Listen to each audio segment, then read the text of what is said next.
हर हर महादेव दोस्तों, आज का ये वीडियो बहुत ही खास होने वाला है आप सभी के लिए। भक्तों, आज के इस वीडियो में हम जानेंगे पूर्णिमा व्रत कथा के बारे में। तो चलिए भक्तों, पूर्णिमा व्रत कथा सुने।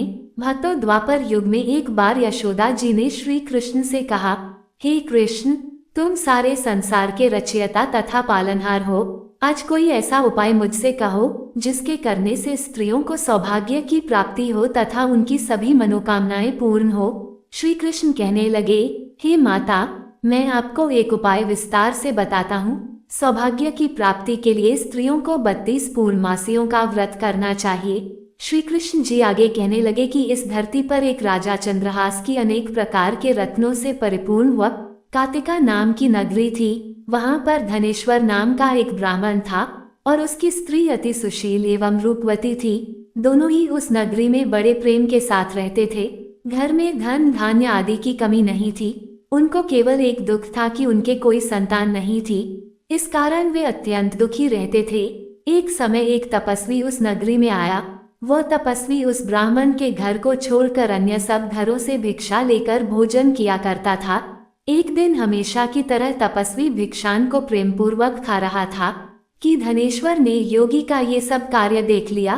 धनेश्वर योगी से बोला, महात्मन, आप सब घरों से भिक्षा लेते हैं परंतु मेरे घर की भिक्षा कभी भी नहीं लेते, इसका कारण क्या है? योगी ने कहा कि निसंतान के घर की भीख पतितों के अन्न के तुल्य होती है और जो पतितों का अन्न खाता है वह भी पतित हो जाता है। चूंकि तुम निसंतान हो, अतः पतित हो जाने के भय से मैं तुम्हारे घर की भिक्षा नहीं लेता हूँ।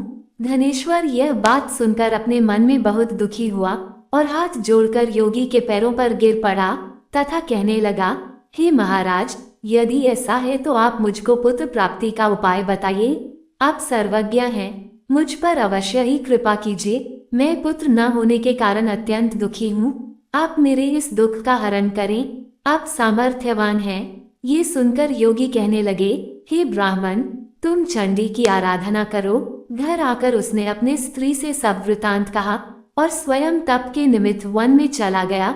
वन में जाकर उसने चंडी की उपासना की और उपवास किया।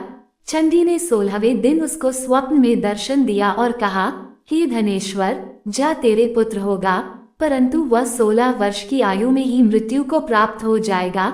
यदि तुम दोनों स्त्री पुरुष 32 पूर्णमासियों का व्रत विधिपूर्वक करोगे तो वह दीर्घायु होगा। प्रातःकाल होने पर इस स्थान के समीप ही तुम्हें एक आम का वृक्ष दिखाई देगा। उस पर चढ़कर एक फल तोड़कर शीघ्र अपने घर चले जाना। अपनी स्त्री को खिलाना। ऋतु स्नान के पश्चात वह स्वच्छ होकर श्री शंकर जी का ध्यान करके उस फल को खा लेगी। तब शंकर भगवान की कृपा से उसको गर्भ हो जाएगा। जब वह ब्राह्मण प्रातःकाल उठा तो उसने उस स्थान के पास ही एक आम का वृक्ष देखा जिस पर एक अत्यंत सुंदर आम का फल लगा हुआ था। धनेश्वर वृक्ष पर चढ़ गया और उसने एक अति सुंदर आम का फल देखा। ब्राह्मण ने जल्दी से उस फल को तोड़कर अपनी स्त्री को लाकर दिया और उसकी स्त्री ने अपने पति के कथनानुसार उस फल को खा लिया और वह गर्भवती हो गई। देवी जी की असीम कृपा से उसे एक अत्यंत सुंदर पुत्र उत्पन्न हुआ जिसका नाम उन्होंने देवीदास रखा। माता पिता के हर्ष के साथ वह बालक बढ़ने लगा। भवानी की कृपा से वह बालक बहुत ही सुंदर, सुशील और पढ़ने में बहुत ही निपुण हो गया।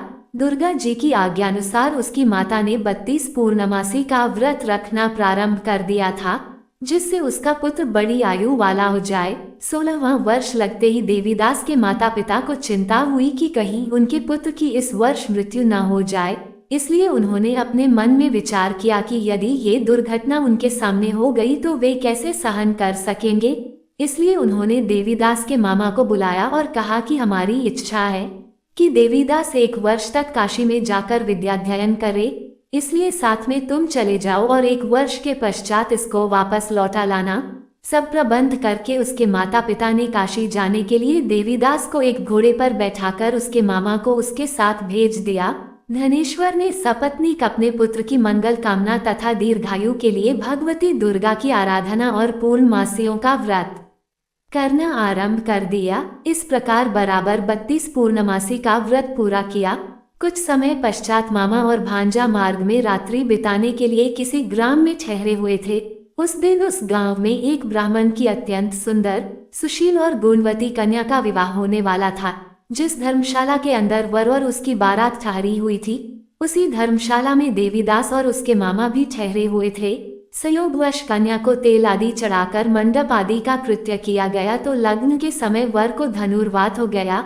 अस्तु, वर के पिता ने अपने कुटुंबियों से परामर्श करके निश्चय किया कि ये देवीदास मेरे पुत्र जैसा ही सुंदर है, मैं इसके साथ ही लग्न करा दूं और बाद में विवाह के अन्य कार्य मेरे लड़के के साथ हो जाएंगे।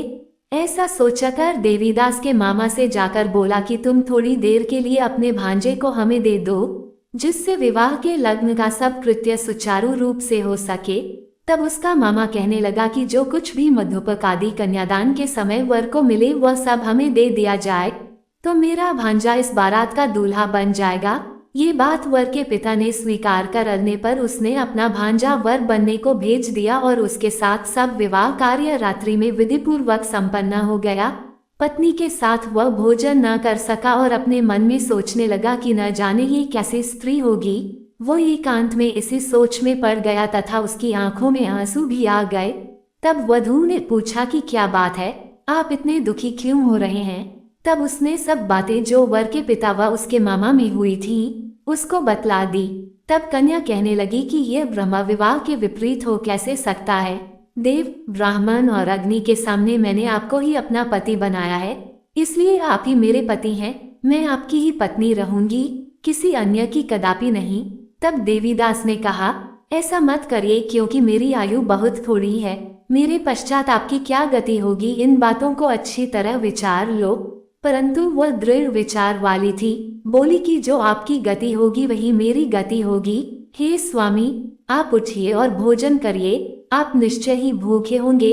इसके बाद देवीदास और उसकी पत्नी दोनों ने भोजन किया तथा शेष रात्रि वे सोते रहे। प्रातःकाल देवीदास ने अपनी पत्नी को 3 नगों से जड़ी हुई एक अंगूठी दी, एक रुमाल दिया और बोला, हे प्रिय, इसे लो और संकेत समझकर स्थिर चित हो जाओ। यदि मैं जीवित रहा तो अवश्य वापस आऊंगा, अन्यथा समझ लेना मेरी मृत्यु हो गई है। ये समझाकर वह चला गया। प्रातःकाल होते ही वहां पर गाजे बाजे बजने लगे और जिस समय विवाह के कार्य समाप्त करने के लिए वर तथा सब बाराती मंडप में आए तो कन्या ने वर को भली प्रकार से देखकर अपने पिता से कहा कि यह मेरा पति नहीं है, मेरा पति वही है जिसके साथ रात्रि में मेरा पाणिग्रहण हुआ था, इसके साथ मेरा विवाह नहीं हुआ है। यदि यह वही है तो बताए कि मैंने इसको क्या दिया। मधुपक और कन्यादान के समय जो मैंने भूषण आदि दिए थे उन्हें दिखाए तथा रात में मैंने क्या गुप्त बातें कही थीं वो सब सुनाए। पिता ने उसके कथनानुसार वर को बुलवाया। कन्या की यह सब बातें सुनकर वह कहने लगा कि मैं कुछ नहीं जानता। इसके पश्चात लज्जित होकर वह चला गया और सारी बारात भी अपमानित होकर वहां से लौट गई। इस प्रकार देवीदास काशी चला गया। जब कुछ समय बीत गया तो काल से प्रेरित होकर एक सर्प रात्रि के समय उसको डसने के लिए वहां पर आया, परंतु व्रत के प्रभाव से उसको काट न पाया, क्योंकि पहले ही उसकी माता ने 32 पूर्णिमा का व्रत कर रखा था। इसके बाद मध्याह्न के समय स्वयं काल वहां पर आया और उसके शरीर से उसके प्राणों को निकालने का प्रयत्न करने लगा, जिससे वह मूर्छित होकर पृथ्वी पर गिर पड़ा। भगवान की कृपा से उसी समय पार्वती जी के साथ श्री शंकर जी वहां पर आ गए। उसको मूर्छित दशा में देखकर पार्वती जी ने भगवान शंकर से प्रार्थना की कि हे महाराज, इस बालक की माता ने पहले 32 पूर्णिमा का व्रत किया था, जिसके प्रभाव से इसका मृत्यु दोष कट गया। भवानी के कहने पर भक्त वत्सल भगवान शिव जी ने उसको प्राण दान दे दिया। इस व्रत के प्रभाव से काल को भी पीछे हटना पड़ा और देवीदास स्वस्थ होकर बैठ गया। उधर उसकी स्त्री उसकी प्रतीक्षा किया करती थी। जब 16वां वर्ष व्यतीत हो गया तो देवीदास भी अपने मामा के साथ काशी से चल दिया। इधर उसके ससुर उसको ढूंढने के लिए अपने घर से जाने वाले ही थे कि वह दोनों मामा भांजा वहां पर आ गए। उसको आया देखकर उसका ससुर बड़ी प्रसन्नता के साथ अपने घर में ले आया तथा बाद में खूब धन के साथ अपनी पुत्री को उसके साथ विदा किया।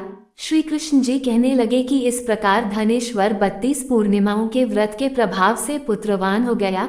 जो भी स्त्रियां इस व्रत को करती हैं वे जन्म जन्मांतर में वैधव्य का दुख नहीं भोगती और सदैव सौभाग्यवती रहती हैं। यह मेरा वचन है, इसमें कोई संदेह नहीं, यह व्रत पुत्र पौत्रों को देने वाला तथा संपूर्ण मनोकामनाओं को पूर्ण करने वाला है। भक्तों, 32 पूर्णिमाओं के व्रत करने से व्रती की सब इच्छाएं भगवान शिव जी की कृपा से पूर्ण हो जाती हैं।